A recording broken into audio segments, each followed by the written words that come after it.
Ladies and gentlemen, welcome to the 57th episode of Visioncon Live, your go-to nerdy talk show. I'm your host, Zach Wilson. You didn't come here to see me today. You came to meet the man of the hour. He's Hohenheim from the Full Metal Alchemist Brotherhood, All for One from My Hero Academia, Salvador from the Borderlands series, just to name a few. He's a legendary actor and the anime dad extraordinaire. Ladies and gentlemen, please help me welcome the one, the only, John Swasey. John, how are we doing today? I'm doing great, Zach. What an introduction, man. Where do I mail the check? Oh my God. I certainly That was tried. awesome. That was awesome. I appreciate I've actually one of the prints that I sell, it's funny you talk about dads. One of the prints that I sell is got a hodgepodge of all the dads I played. And it's entitled Who's Your Daddy? I saw that on your website. And guys, for those of us watching this either live on Facebook or later on YouTube, we'll get to those prints and many more later. But I had to move around a lot in that intro because I don't know what it is about the Midwest, but I am just cold as hell. I don't know if it's because I'm a very tiny human being by comparison, or it's just naturally cold in the Midwest. But I do not get, if it's 50 degrees or below, I just am freezing. Oh, wow. Well, that's my wife. My wife is, I mean, it could be 75 and she's freezing. Oh my God. Okay. You know, and down here in Texas, I mean, 60 degrees is what you want, because it's so bloody hot all the time. Oh, sure. And in Houston especially, it's full of humidity. So it just, That's what I've heard. But also, before we continue, for our audio listeners who've never actually seen the show visually, sorry to burst your bubble if you guys thought I was some massive unit. I'm 140 pounds and barely 5'7". That's okay. I make up for it. I'm 250 pounds. So. Oh, all right. Well, there you go. Yeah. I can sit on you. You can my sit son, on just for the record, my son just looked over at me like 250. Come on, Dad. No, that's what I did. That is not what okay, I did. fair enough. All right, guys, we got a lot to get to, so let's go ahead and get started. So I want to start us first off with John. John, you're a household name, a legend in your industry. Over 300 characters you've played throughout your career, and counting. But what I wanted to start us off with is how we got here. Was showbiz always the plan, or did something happen later on in life that kind of brought you to where we are today? Yeah, so I was about 15 years old. And for those keeping score, I'm 56 now. But I was 15 years old or so, and my parents took me to New York on a trip. And we saw a play called Joseph and the Amazing Technicolor Dreamcoat. Yeah. It was the original Broadway cast. And we had incredible seats. We were in the orchestra. And I don't know if it was closing night, but if I remember correctly, I mean, they did stuff that they hadn't done in the past. Like they sang the final number. They came out into the crowd, and it was just electrifying. And we went to Sardi's for dinner, and we, saw stars and Broadway stars, and then we got a limo ride home, and it was so magical. And I made my dad, or I asked my dad, can I buy the soundtrack? So I bought the record, and the remainder of our trip, all through the Northeast, wherever we would go, I would find a record player and just play the crap out of that record. I love that show. And but I decided right then and there that I wanted to be an actor. Okay. And so I came home and started getting involved in my theater at my school. Got cast in a couple of plays and ended up doing, got the lead my senior year in Much Ado About Nothing. And also kind of discovered a tenet for improvisation. And I was doing some stuff on stage that I had never done in rehearsal. And it was just getting hysterical laughter. And, I was like, wow. And the director was like, oh my gosh, when did you come up with that? I love that, And so went off to college, got a degree in theater, came back to Houston in 1987, and with every intention of moving to New York. And ended up getting a job at a comedy theater doing sketch comedy. And I love doing that. Then I discovered that's what I really love doing, was comedy and doing improvisation and that kind of thing. And then started doing commercials and started landing some film roles and TV roles that were being shot in Texas. And then I kind of fell into voice acting or voiceovers, doing commercials and stuff like that. And about 1995 or 96, I was in a band called the PC Cowboys. It's politically correct country and Western music. I dig it. It was a comedy act. And you can find we wrote all the original material. You can find it on iTunes and stuff. But anyway, I was talking to this guy who was our opening act. And he was talking about voiceover. And I didn't know who he was. And I was like, well, that's kind of weird. I mean, it's a small community. So he goes, well, I do anime. And I'm like, what's anime? He goes, now, granted, this is 1997. Sure. He goes, well, it's Japanese animation. You should do it. I'm like, well, I don't speak Japanese. How am I supposed to do that? He goes, no. We dub it into English. And I was like, oh. So I got an audition. His wife was one of the directors. And he got me an audition. And, man, I went over there, and I thought I was like, I was it. I was the Frank Sinatra voiceover. And I walked in. These people had no clue who I was, and I thought they did. Sure. And I completely bombed my audition. I mean, just fell flat on my face. And they were like, okay, well, thanks for coming in. And I went to my car, and I sat there. And they had other people waiting. But I went back in, and I said, I know you've got other people, but I'd really like another shot at it. And they said, well, that's fine, but you have to wait till we get through everybody. And if there's enough time, we'll do it again. Sure. I said, okay, you bet. And there was, and I jumped in. I kind of realized what I was not doing right and just went for it. And they were like, oh, that's way better. Okay, yes, we can cast you. My very first show was a show called Golden Boy. And that was in 1997, and it just kind of, took off. And then, I had the literally being in the right place at the right time. This little old company in Houston, Texas was doing anime, and within 3 or 4 years became the largest distributor of anime in North America. And we were doing shows all the time. It started off like doing a show here, and then, doing a show in a month.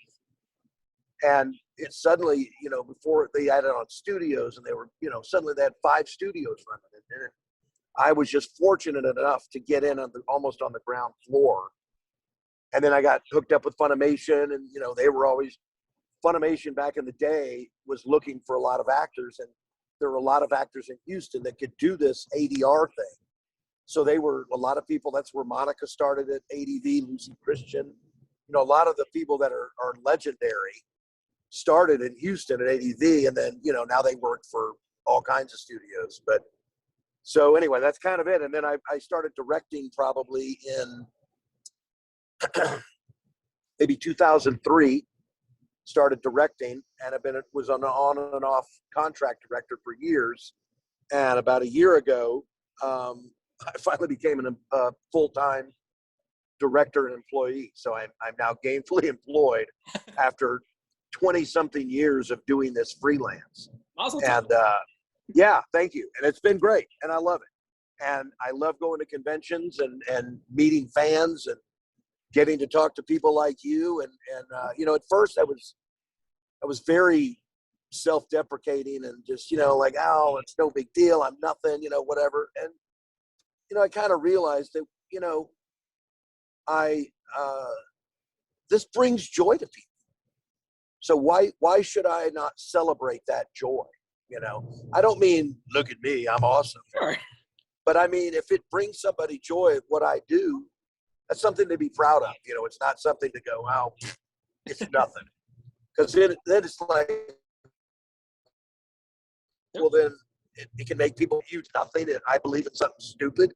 So I had to take a hard look at myself, you know.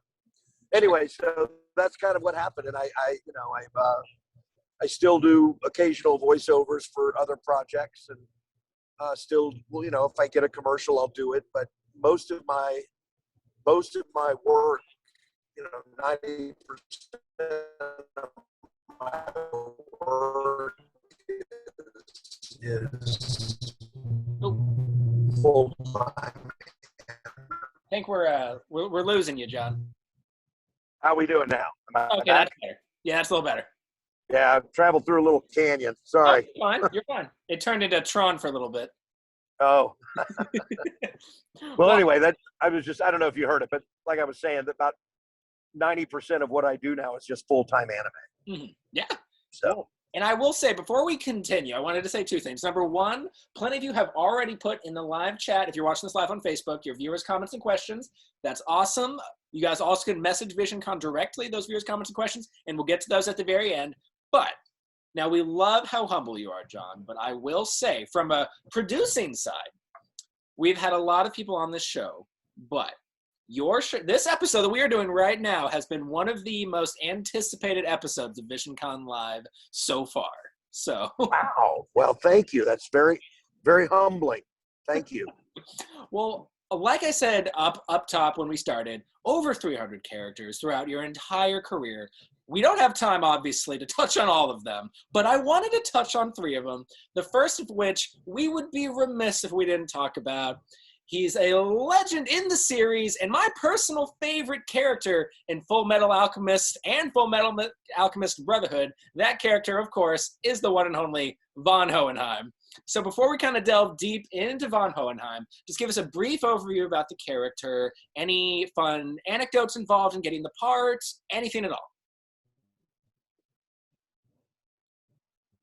John? Nope. We might have lost him. Oh, there you are. So Hohenheim, as we all know, I'm here. Okay. Hohenheim is Edward's father, you know, and it's funny how I got the part because originally it was voiced by Scott McNeil, who's a Canadian actor.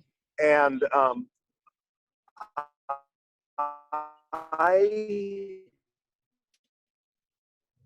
I think because there was a work issue with Scott being from Canada. I think. I don't know for sure. Sure. But I just remember, and I may lose you here. I'm going into another canyon. Yeah, but no worries. I just remember that Mike McFarland asked me to audition for something, and he couldn't really talk about it. And he didn't even give me, like, I just read lines. But he played Scott McNeil's character for me and said, I don't want you to mimic him. I just need you to kind of capture the essence of what he is. I was like, okay, that's fine. So I did it. I auditioned, and then, you know, however long later I found out I got the part. You know, the rest, as they say, is history. It's funny because I know we're not talking about him, but that's also how I got another iconic evil dad in Evangelion. Yeah. I play Gendo, but I was not the original Gendo either. I replaced an actor named Tristan McCavery, and then did it for years and years, and then Netflix did a reboot and recast everybody, but good stuff is on the forefront, so can't talk about it. But anyway, so that's kind of how I got the role. You know, I love doing the character because it's something that sat well within my vocal range, but it also is one of the characters that defined kind of what I now get cast a lot as. You know, which is dads and stuff like that. But it's other than Undertaker and Black Butler and Lord Death and Soul Eater. Thank you, son. Lord Death. You know, most of my characters are all kind of in the same vein. A lot of them are. Yeah, that's a hell of a genre to be typecasted in. Well, you know what? As we all say, I'd rather be typecast than not cast. So, but anyway, so that's kind of the how it all came together for me on that show. Looks like Hohenheim in general is just such a compelling and interesting character, and like, you know, just kind of the mystery and tribulations that kind of dwell around Hohenheim is what makes him that incredibly dynamic character. So was there ever a point while playing him that you kind of began to relate to him on a bit of an emotional level? Yeah, a little bit. You know, when I first started doing it, it was so. One thing, and if you've talked to actors, you know, you've probably heard this before. But you know, when we are dubbing it into English, the first thing for me is I have to remember that the Japanese voice actor is the one who created this role. I mean, they're the ones who did it. So I personally don't look at a role and go, okay, now how am I going to tackle this guy? How am I going to do this? First thing I do is I listen to what the Japanese actor is doing and capture that. So if it's, you know, if it's whatever emotional level that actor is in or on, that's what I'm trying to get there too, so that it makes sense. You know, it wouldn't make sense for me to put my own spin on it. So, but as far as me, you know, relating to it, I mean, other than like being a dad and being frustrated as hell with your kids sometimes, it's you know, it's not like I totally like related to him and Sure. it was like, that's me, you know. But I did really try to identify with his cool and collectiveness, you know, his calm of a situation. You know, I like characters, and we're going to talk about another one, I think, in a little bit, but you know, it's like the guys that you feel like they know everything that's going to happen over the next whatever, pick a time period. They've got it all mapped out already. They've got it all figured out. They know, you know, what's going to happen. And that is not me at all. I mean, I am completely the opposite of that. But anyway, it was one of the more fun characters I've ever voiced, for sure. Well, you touched on something that I kind of want to explore a little bit more on is, so as a anime voice actor, you know, you have to take a lot of inspiration from the source material being the original Japanese voice actor. But as a director, do you find that maybe some of the young bucks in the industry maybe come in here trying to think, hey, I'm going to put my spin on this instead of doing that? Do you ever kind of run into that issue? Not so much. And if I do, I put the kibosh on it pretty quick. But no, the biggest thing for me, and with new voice actors, so if anybody is watching this and is aspiring to be an actor, and you know, we get asked that all the time, it's kind of a dovetail but it's, be an actor. Don't just want to be a voice actor. Be an actor, because it doesn't matter what you're doing or what platform you're on. It's acting. So with new actors, a lot of times they'll come up and they'll go, I can do a great von Hohenheim. Like, well, that's nice. Yeah. But they've already got one. So you don't need to do that. You're talking to. So yeah. So what you want to do though is what I'm saying is there's a lot of times they'll come in and they'll do what we call an anime voice. And it's very sing-songy and cutesy and all this. And I'm just like, no. We're not doing that. Now, I want you to listen to what the Japanese actor is doing. And as a director too, it's sort of my job it is my job to cast the right people in the right roles so that they fit that character. But, you know, you want them to act. You don't want them to just be sing-songy, goofy, and all that. So it's not so much the getting them to. I mean, it's more about getting them in the right, not in the right voice. It is in the voice, but in the right emotional state. And that's where we really have to direct the actors. A lot of times too, because we're doing, when we direct actors, we're doing them one at a time.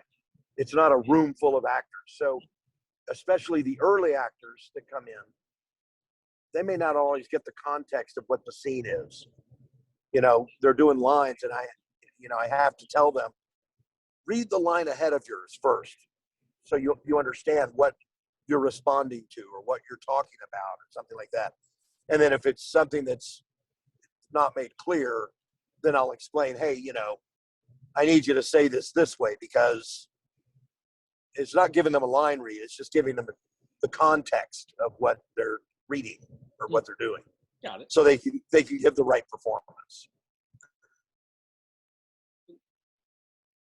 Freeze again? Yeah, he froze a little bit. Up. Okay. Hopefully. No. Oh, there you are. There you are. Okay. All right. Well, John, I just gotta say, I mean, you're a great guy, and we really appreciate you having us here. But I want to talk about a bad guy next. Now, all of us know My Hero Academia, one of the most popular animes out there right now. I want to talk about the ultimate bad guy pulling the strings in the entire series. I want to talk about the one and only All for One. Now, like we did earlier with Hohenheim, just give us a brief overview of the character, maybe fun anecdotes involved in getting the part, anything at all. Okay. So Colleen Clinkenbeard is the director.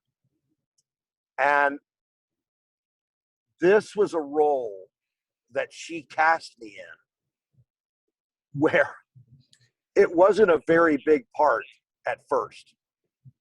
It's just a couple of lines here and there. But again, because of roles like Hohenheim and Gendo and stuff like that, I think she felt like this is right in John's wheelhouse. And, but I remember every time I would go in and read or do a session, she was always like, and you wear this mask and we don't even see your face. And so, and then it just turns out he becomes, this epic master villain. And,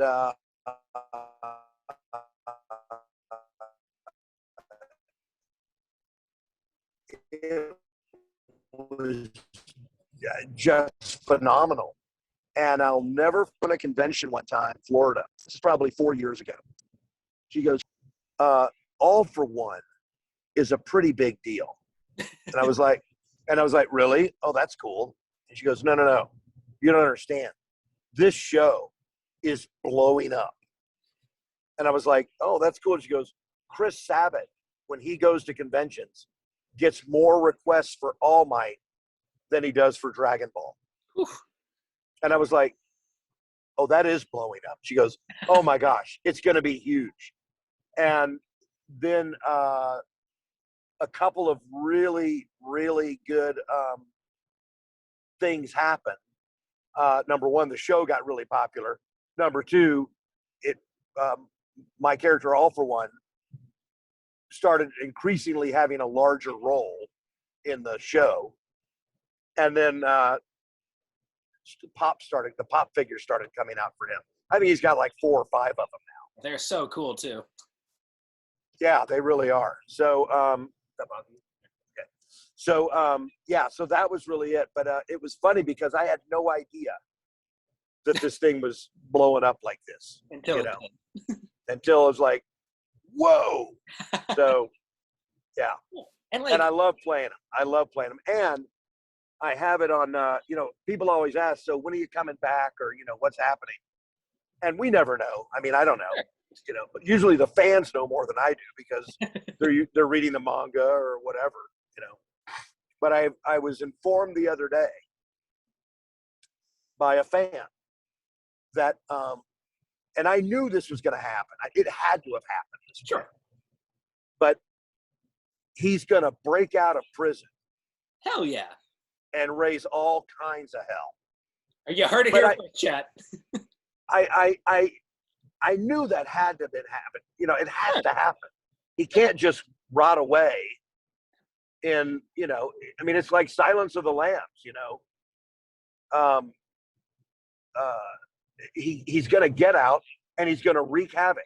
And I think somehow he's going to end up doing like a Obi-Wan and give himself up so he can meld with Shigaraki and make sugar. You know what I mean? Now that's all my speculation, but sure. But it just something epic has to happen. Well, it's interesting that you bring the Silence of the Lamb, because when I was watching the most recent movie, and they cut to that scene with you in the prison, I got a strong Hannibal Lecter Silence of the Lamb feel from that. Right. Absolutely. But so yeah, I'm really looking forward to what's on the forefront and what's going to be happening. So hopefully it's coming out in the new season, and we'll start recording again. So it's going to be fun. This series is just chock full of amazing villains, but with you being the ultimate antagonist, I mean, that's quite the tall order. So I did want to ask, is there anything about playing a villain, especially one of such stature, that you kind of find enjoyable or perhaps even compelling compared to voicing protagonists? Well, I'm not I always love playing the bad guy. The bad guy is always more fun to play. He has a better story arc. It's more interesting. And so I've always loved playing the villains. And I've, again, been very lucky and very blessed to have made a decent living doing it.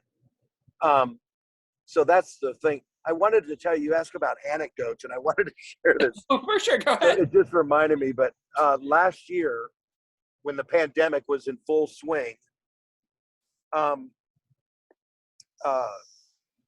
Funimation was going to do an online one-day convention.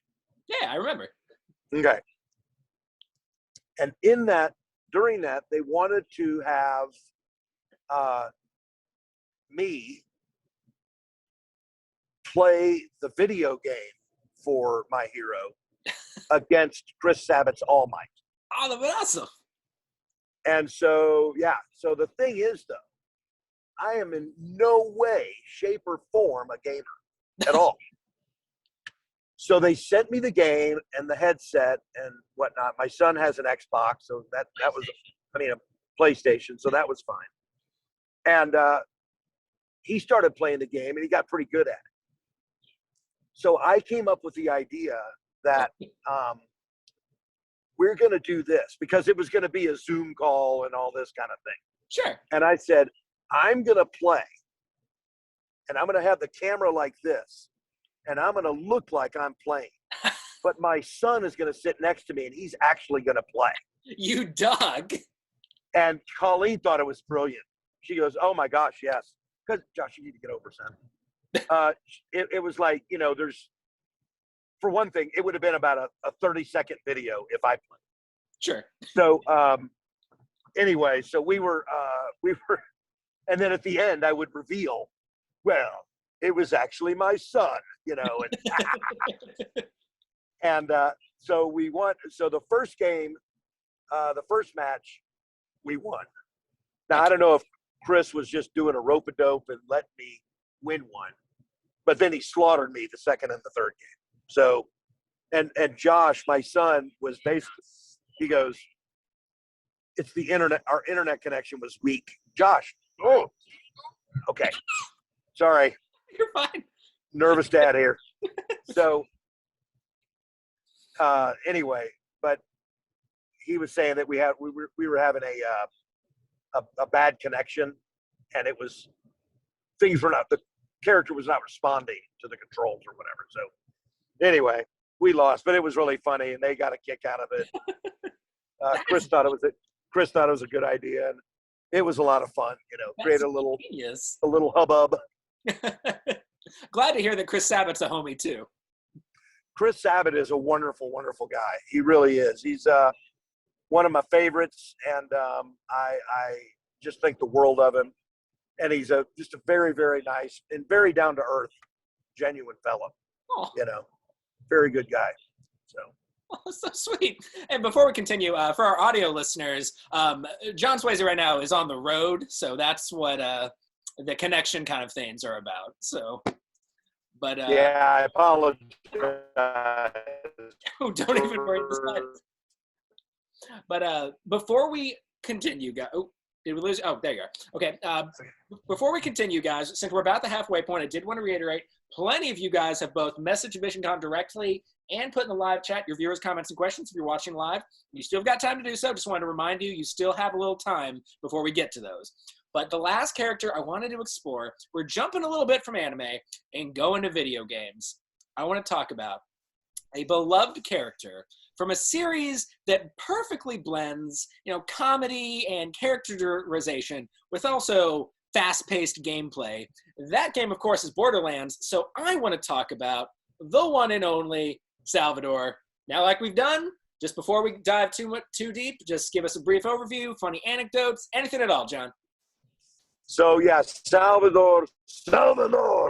He is one of my favorites. I recorded that. Speaking of Chris Sabat, we recorded that at his studio, Okratron 5000 in Dallas, and I was up there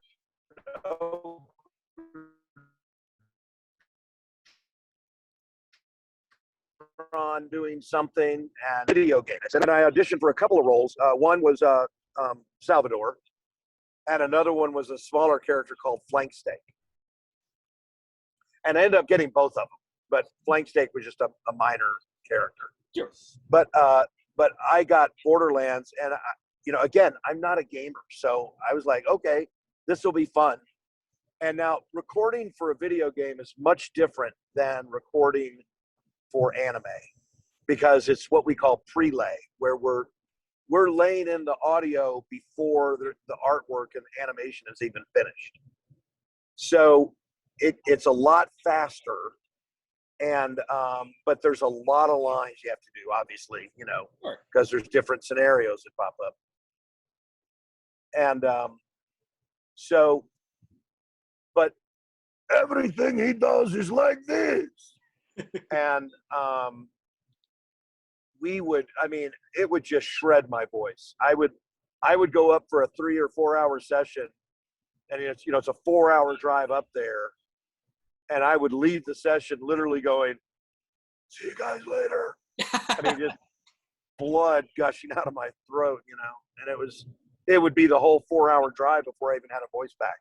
Oh my God. So it was brutal, but it was a lot of work, and it really paid off. I've got 2 really funny stories I'll tell you. Go for it.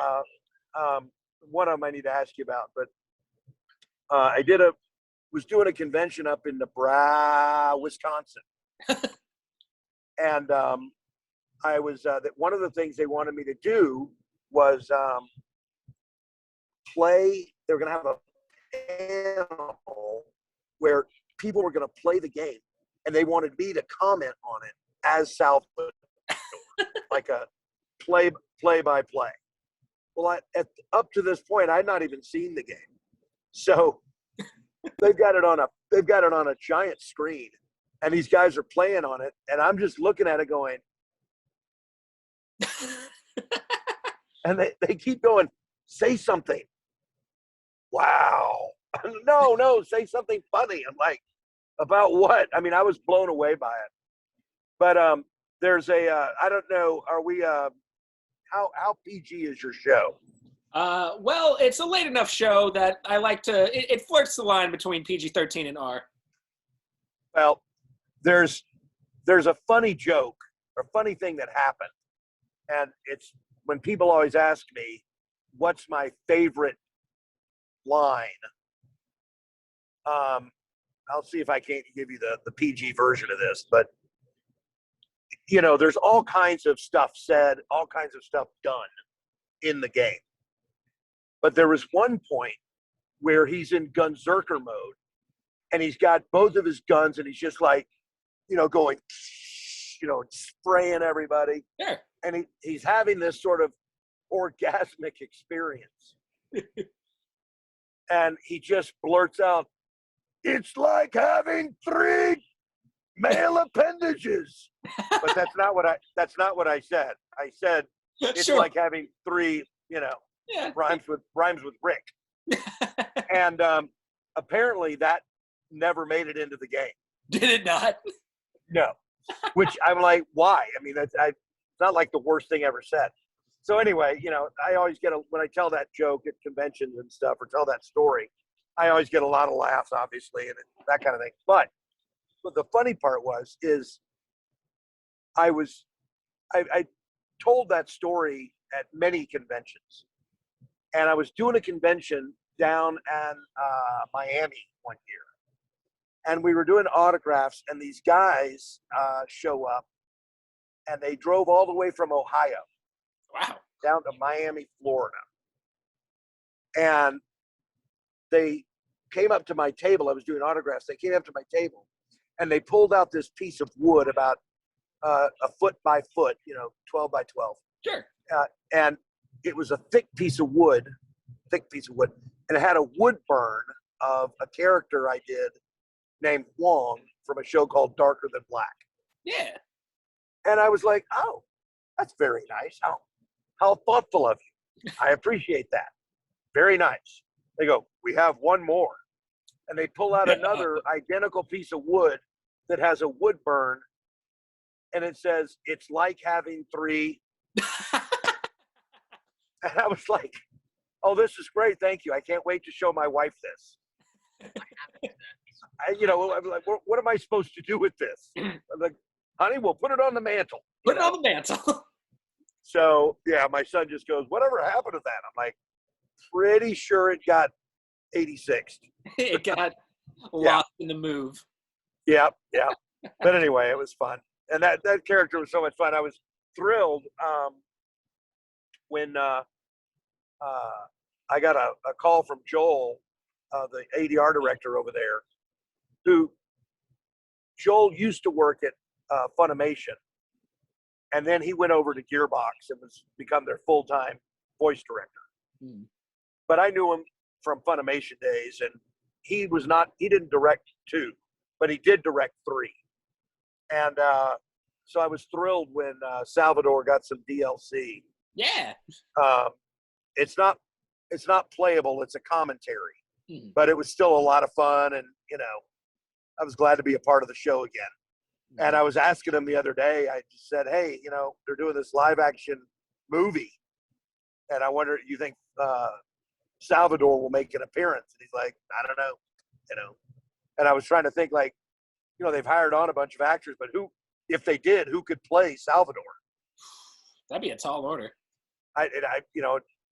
Other than Dwayne Johnson, I really don't know who you get to do it. Could you imagine? Maybe Yeah. Jason Momoa. Or Jason Momoa would. That'd be a sick one.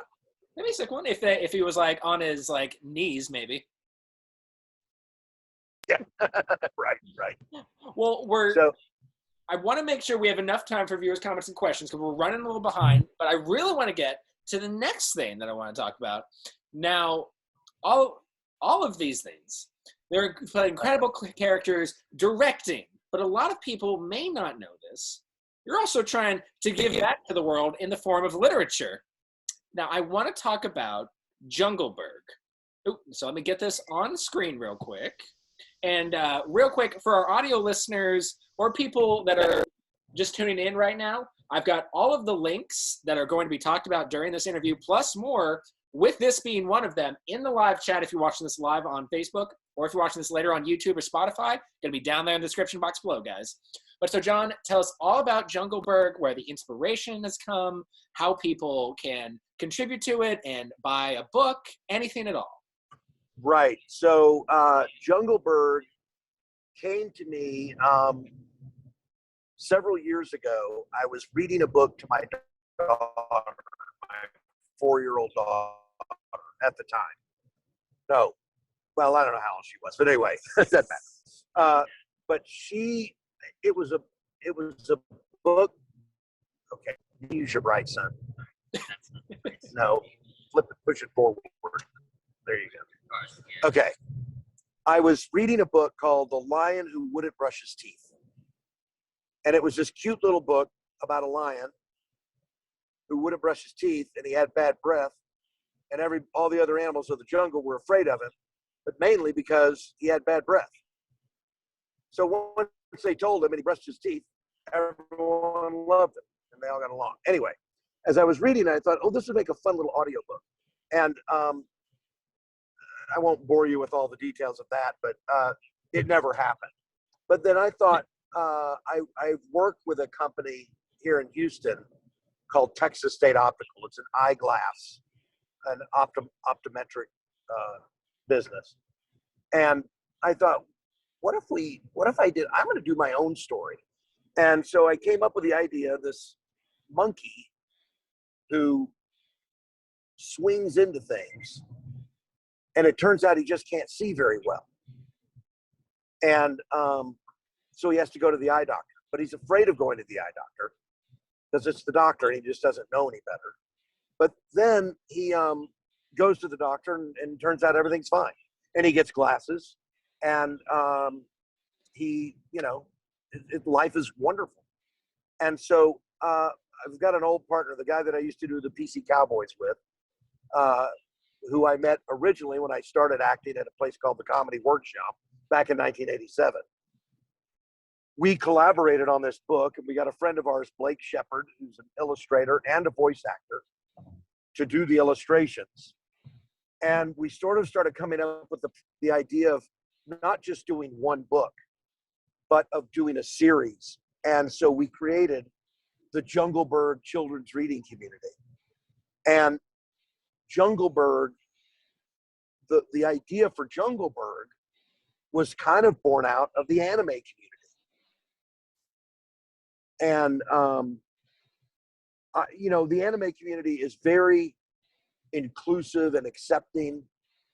And that's what I wanted Jungle Bird to be. And so it's, filled with all these animals, but in each story, it deals with something that a child might find to be an insurmountable big deal, and then they learn how to deal with it. It's not about manning up and get over your fears or, whatever. It's saying it's okay to have that fear or whatever it is, but you just have to figure out how to work with it. So, like, for instance, the next book is about a squirrel who's afraid of heights, but the squirrel works around it and saves her friends through her own devices without having to go climb up in trees. And it deals with that kind of thing. That's sort of the premise of it. And right now we're working, each book has some word games in the back and stuff. We also did an audio version where it's not just narrated, but it's actually a radio play of the book. So we have Lucy Christian in it, and Blake Shepard, and Patricia Duran, myself, Mike Vance. And it's really cute. You can download that at junglebird.com. But the reason that I went with, and there's an e-version, you can put on your Kindle or whatever. But the reason that I wanted to do the book, Zach, was because a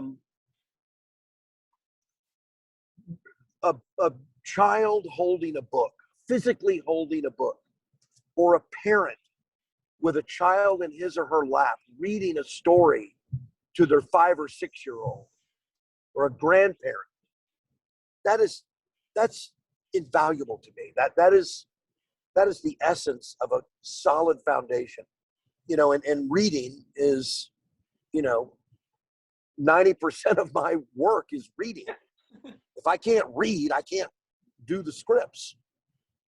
And so it's just, it's just something that's very important to me. And so we've, that's kind of how we created it. So you can buy the book. They're like, I think it's $19.99 plus tax. Or you can also get the audio version. You can buy a bundle or whatever. And so I'm really just thrilled with it. and I can't wait to get onto our second book. But I need to start selling these now so I can, it's been a labor of love, and I've paid pretty much everything out of my own pocket. So I'm trying to recoup those costs a little bit before I launch into the second one. But the idea is I'd like to do at least 10 books, and then maybe start animating them and create a children's program. And your passion with it is so evident because for the videos that I've seen you post and share about it, where you and your partners voice it, and maybe just like a live reading, like it is clear that you guys have such passion with this project. So guys, I put all the links in the live chat if you're watching this live on Facebook, or if you're watching this later on YouTube, it's going to be down there in the description box below. Give it a check out. The art is incredible. The voice acting, phenomenal. And it's such a great premise as well. So go and give it a check out. And you'll also notice, guys, there's plenty of other links in there as well, which on that note, ladies and gentlemen, if you haven't already, message Visioncon directly or put in the live chat your viewers' comments and questions. Now is your last chance to do so because, ladies and gentlemen, we're in the plug zone. John Swasey, now is your opportunity to plug, promote, advertise, whatever verb you want to use. Anything you want. The floor is yours, sir. Well, thank you, Zach. Well, first of all, again, Jungleberg is really, that is my passion right now. That's what gets me up in the morning and that kind of thing. But stay tuned because we're also, my partner in this, Mike, we're going to do a thing. We're going to start coming out with a new show doing animation of jokes. So anyway, but that's down the road. But yeah, so I do this. I also teach classes. People are interested. I can do, if you're not in Houston, I can do a Zoom class. And just message me. And if you're interested in learning how to be voice actor or whatever, I'm happy to these out there for people to get into voice acting. But just like with everything, there's a lot of shysters out there. And so you have to really be very careful about how you spend your money. The old adage, it takes money to make money, is true, but you want to spend it wisely, not foolishly. But and so really just that, the book and classes are really the only things I've got to plug. Well, speaking of wise purchases, how about we look at some of these prints? Right? Yeah, you can go to my little store. I've got prints on there. That's the Who's Your Daddy. It's so fun. These are all available. If for shipping and handling, I think it's $20 plus shipping and handling, maybe $4 or $5, something like that. Normally they're $30 at a convention. So that's a very popular one right there, the my hero. And then I've got some new ones that are not on there, but they will be soon. That's a very popular one. That comes in a metal print. Mm-hmm. That's very cool, different sizes. So yeah, so check them out, man, and shoot me a thing, and I'll get you hooked up. And like I said, guys, if you're watching this live on Facebook, it's going to be in the live chat, or if you're watching this later on YouTube, it's going to be down there in the description box below, guys. And with that, we are going out of the plug zone and going into our final segment, viewers' comments and questions. So real quick, let me get the live chat and everything pulled up, and then we'll go and get started. All right, so we're going to start it off with Chris. He said, "Hey, John, yesterday was my birthday. You've been one of my favorite voice actors of all time for some time now. That being said," and I'm going to butcher this, so I apologize in advance, what was it like voicing Oda Nobunaga in Sengoku Basara? He had the best theme song in the movie Sengoku Basara: The Last Party. Did I nail that? Yeah, Nailed that's fine. Well, thank you for the question. It was a blast. And we get asked that, what was it like doing this particular voice or that particular character? And, to me, whatever I'm doing, and I hope this doesn't sound cheesy, but whatever I'm doing, whether it's Oda or Hohenheim or All for One or Soldier B. I'm really wanting to do the very best that I can and really want to put everything that I can into the role. So, obviously some roles are more fun. There's fun voices and stuff like that. But, characters, when I get to voice a character like Oda, I mean, there's a real reward to it, especially like that one, when I won't say it's not very well known. This fast lane, you need to get over to that lane. Sorry. You're fine. Okay. Don't break the speed limit, but don't slow down too much. Okay. He's going to hate me. But anyway, but it's always fun to do. It's always a good experience. And, I've never had a bad experience in the booth in anime. I've never, I did have one bizarre experience, if I can dovetail into this a little bit. Go for it. I was working on a show called Coyote Ragtime, and older ADV title. Sure. And I played the lead guy, the older lead guy named Mister. And he had a voice sort of like this, And there was a scene where there's an explosion and we're on a bridge or something like that, and we get thrown off of the bridge and then we land on the ground. And the director was notorious for getting actors to do an insane amount of takes. Oh my God. And then butchering and going, take 5 the first part and marry it to take 11 on the second part. And, like, dude, come on, man. Yeah. And so anyway, what we were doing is called a Foley, which we refer to a Foley is, it's just a noise. Mm-hmm. In anime, every time a character moves, they have to make a noise. It's like, huh? Yeah. So this was an off-screen Foley. You get blown off the bridge and then you land. Ah! I mean, normally it'd be like, that's fine, we're moving on. Yeah, nailed it. We did it probably 20 times. No. And the director was like going, well, it's an explosion. Like, okay. So I do it. Then he go, well, it's not that big an explosion. I'm like, well, it's like Jack Nicholson. Yeah, exactly. Would you say grave danger? Is there any other kind? I mean, yes, it's an explosion, dude. But anyway, I wasn't the director. I'm the actor. So I'm like, okay, we'll do it again. We do it like 20 times. And this director cannot make up his mind. And he looks at the engineer and he's like, what do you think? And he goes, I think it's an off-screen Foley. He's done 20 of them. Pick one. So for real. Like that was an uncomfortable situation. What is this? Stanley Kubrick? Yeah, right? He thought he was. Anyway. So I love voicing all the characters. Well, on that note, Raylene tuned in and said, hey, John, what is your favorite moment voicing for Crocodile from One Piece? Wow. I don't know if I have a favorite moment. He was one that was also, that big growly voice. So he was a shredder. I mean, I'd finish my sessions with him and my voice would be ragged.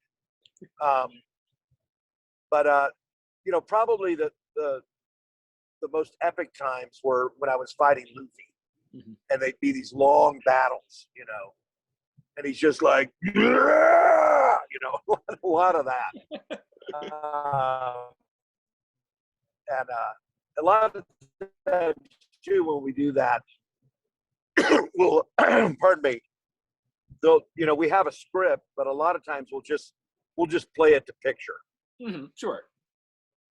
Meaning, what he does, and I'm going to listen for the Japanese, and I'm going to chase whatever the Japanese actor does, and then then they can match it up and move it. But yeah, so Not really a favorite moment, but definitely fighting. The fighting with Luffy was always a fun time. All right, we got time for 3 more questions, guys. The next one's going to be from Caroline, who said, besides voice acting, acting, and directing, what is some of your favorite hobbies to do? Well, I love to play guitar. And my son got a chess set for Christmas, really nice chess set. And although we've kind of fallen off, we were having a chess game a day. And even though I always get my butt whooped, except for like twice, that's one of the things I really enjoy. And I've just got to find a way to beat him because and it's always, I always start off very strongly. And then at one point, I make a move and he takes my queen. It's a lesson in hubris. I didn't see it. A lesson in hubris. Yeah, and my son is way smarter than I am. So I think that he's actually one of these players that's 2 and 3 moves ahead of the game. And I'm like, what did I just do? So I did go on YouTube one time and I was like, what are the best opening gambits? And I learned like 4 of them, but they were all like very non-intuitive because it was like exposing your king right off the bat. Wow. But it's like it's there are a couple of moves and it's funny because they go make this move and more than likely this is what your opponent will do. And that happened. I was playing him and he did like the first 3 moves. He did exactly what the YouTube video was saying. But then I lost, after. So yeah. Practice, but it's always fun. And my wife and I are involved with the Houston Livestock Show and Rodeo, and so that's actually how we met.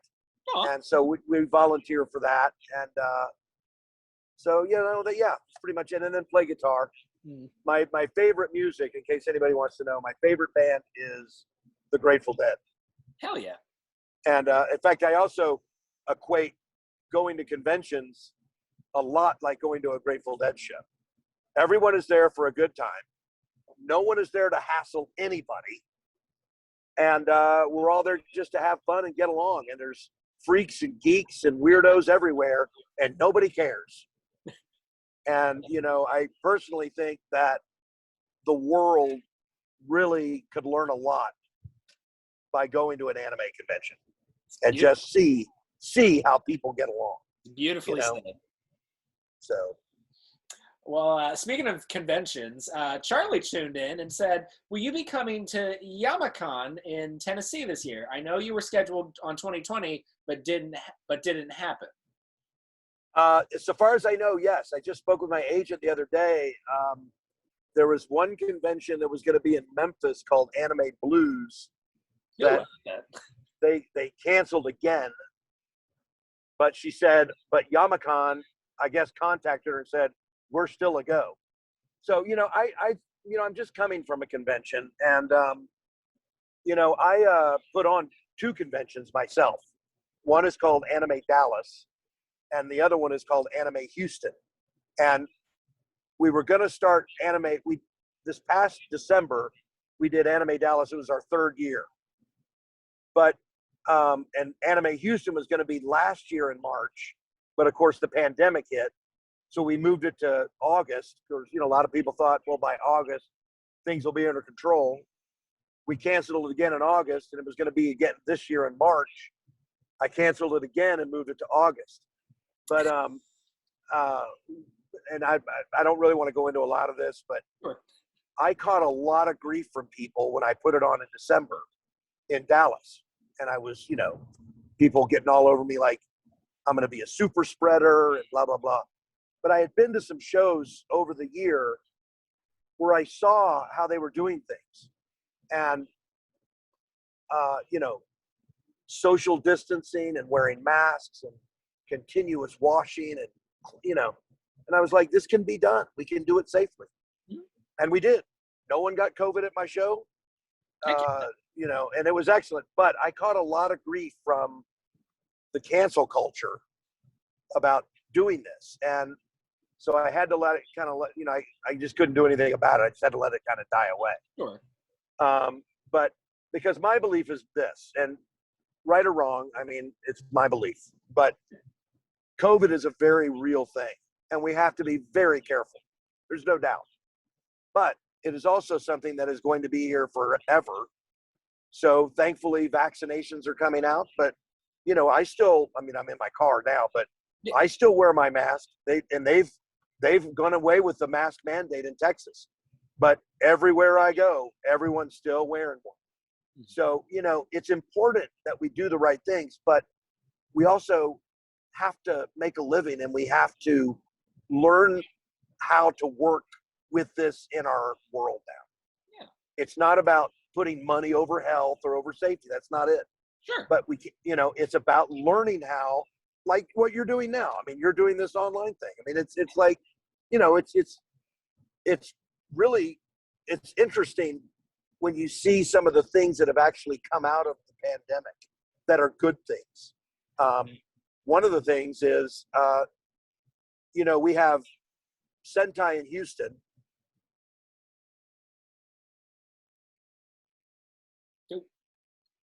Hold on, John. I think we lost you.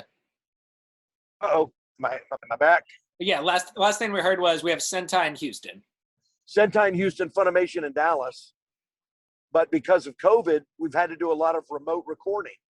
Well, because of that, we've really figured out how to really do it well, which has opened up. Now I can hire actors in Dallas, and they don't have to come down. I can do it with them in Dallas. Wow. And vice versa. So it's really kind of, that's been one of the positive things that's happened. So anyway, but so far as I know, Yamakan is still on. Excellent.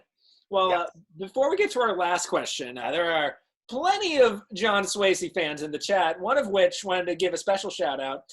Kristen, who said that you helped them with their giveaway in their group, Animated Collectors United group. And so she just wanted to let you know that she really appreciated it.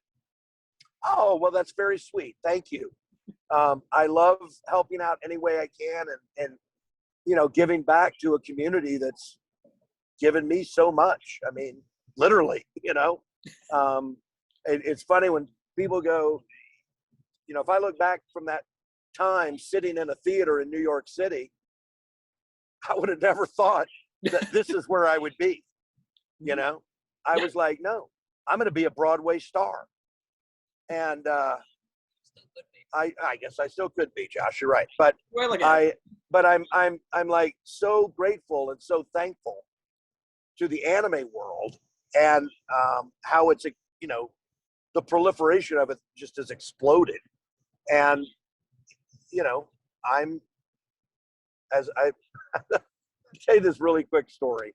Sure. But one time I was doing a convention in Ireland, and my wife, when I do conventions, and my wife, I say I'm going to Midland, Texas. She goes, "Have fun." When I say it, I'm going to Dublin, Ireland. She's like, "I'm coming." So we're on the plane, and if you pick an object in your room, like a lamp, okay, the button on the lamp knows more about anime than my wife does.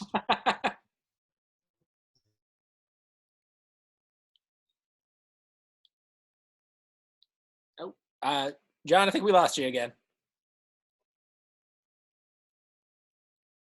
Oop, John? So there you are. on the plane over there, I'm talking to her, and I go, "Listen," and I don't really know how to say this. And she was like, and what are you talking about? I'm like, well, I'm just saying, I'm a celebrity, and I, blah, blah, blah. Soon as we land, we go through customs, we get our luggage, and we come in out of the airport, and there's like 5 people with signs saying, "John Swasey, welcome to Ireland. We love you." No way. And my wife is like, "Oh my God." And she just flipped out. But anyway, so I'm very grateful. Thank you for that comment. It's anything I can ever do to give back, I'm always glad to. destroy the. Well, we got our last question, and it's of course from my boy Aaron, who's infamous and famous for his interesting questions. So he said, "What is your favorite Disneyland / Walt Disney World memory that you wished Hohenheim experienced with his family, and why?" Wow, what a great question. It probably has to be when we did Disney World. I actually did a convention the week before in Tampa, and they were like, "You want to fly or drive?" And I was like, "Because we'll pay your mileage." I'm like, "Oh, I'll drive." And so I took my whole family. So we just all went over to Tampa. I did the convention. My best friend lives in Tampa.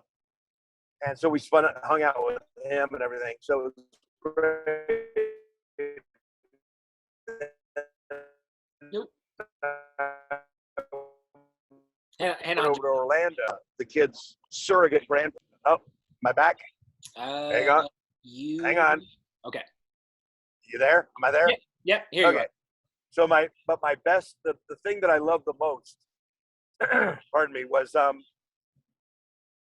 the first day of the Magic Kingdom. We went to what's the first park we went to? We went to Hollywood Studios. Hollywood Studios the first day, but the second day we did Magic Kingdom. We did that 2 days. But the first night, it was all Christmas because we went in January. It was all Christmas. But Yeah. the laser light show that they did on the castle was unbelievable. I mean, I thought I was on acid. I was like, what is going on? And it was like crazy good, man. So that would be it. That's incredible. Until an ash fell in my son's eye from one of the fireworks. Oh, yeah, that would kind of ruin it. Yeah. Well, ladies and anyway. gentlemen, this has been episode 57 of Visioncon Live. And before we wrap things up, John Swasey, are there any final thoughts you want to leave us on? Sage-like wisdom, anything at all? Just thank you to everyone who's chimed in. Thank you for being a fan and being supportive. I'm very blessed to be able to do this. I'm very blessed to have a son who loves the industry. Loves doing it. I have a daughter who's also an actor, Olivia Swasey, who's getting into voicing anime, and she's starting to do very well. And I'm just so grateful for this whole community, and to people like you, Zach. Thank you for putting this on and doing a great job. And I must tell you, you're quite the MC. Oh. So no, it's all great. And go visit Jungleberg and buy 1,000 books. 100%. And we'll sign off before my mascara starts running. So, ladies and gentlemen, this has been episode 57 of Visioncon Live. Thank you so much for tuning in, guys. I, of course, am your host, Zach Wilson, but much more importantly, this has been my very special guest, John Swasey. Make sure to check out all the links down in the description box below, guys. And until next time, always remember that life's better when you guys have friends to share it with. Amen.